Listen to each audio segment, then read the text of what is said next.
Hello friends, आजच्या व्हिडिओमध्ये आपण विल बीचे सिंपल सेंटेन्सेस बघणार आहोत. वाक्याचे शेवटी असेल, असेन अशी ओळख. याच्या आधी आपण वर्तमान काळातील इज या मारचे सिंपल सेंटेन्सेस बघितले आहेत. भूतकाळातील वाज वरचे सिंपल सेंटेन्सेस बघितले आहेत.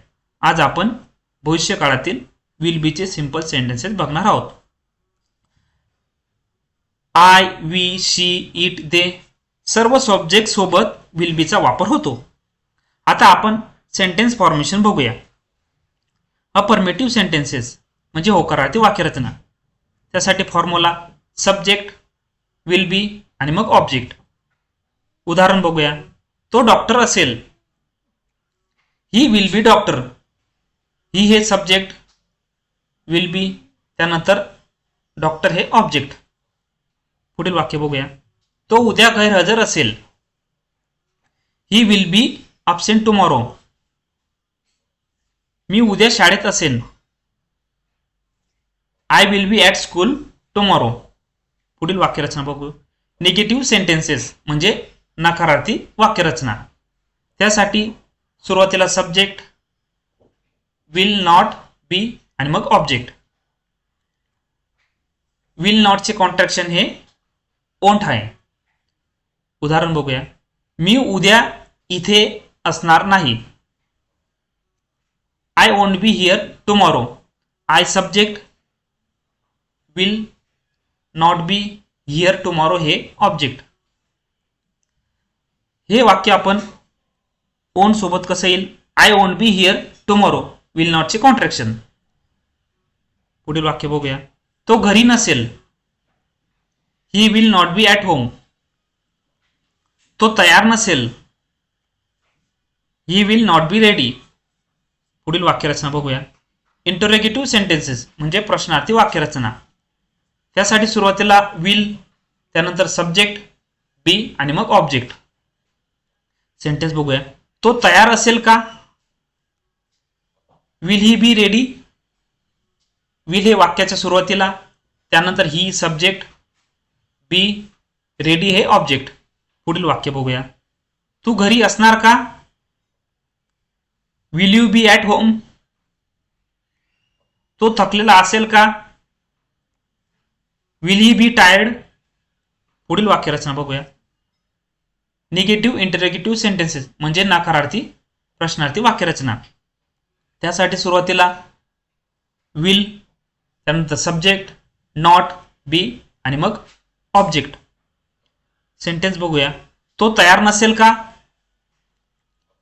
Will he not be ready. Will वाक्याच्या सुरुवातीला, he subject, not be ready. पुढील वाक्य बघूया. रोहन घरी नसेल का? Will Rohan not be at home. तेथे कोणी नसेल का? Will someone not be there. पुढील वाक्यरचना बघूया. WH interrogative sentences. WH प्रश्नार्थी वाक्यरचना. WH म्हणजे व्हाट, व्हेन, वेअर अशी शब्द. त्यासाठी वाक्यरचना करण्यासाठी WH, त्यानंतर विल, सब्जेक्ट, बी आणि मग ऑब्जेक्ट. सेंटेन्स बघूया. तू कधी तयार असशील? When will you be ready. WH when सुरुवातीला, त्यानंतर विल, यू सब्जेक्ट, बी आणि रेडी हे ऑब्जेक्ट. पुढील वाक्य बघूया. तो कसा असेल? हाऊ विल ही बी. तेथे कोण असेल? हु will be there.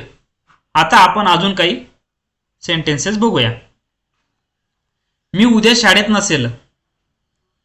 I won't be at school किंवा I will not be at school.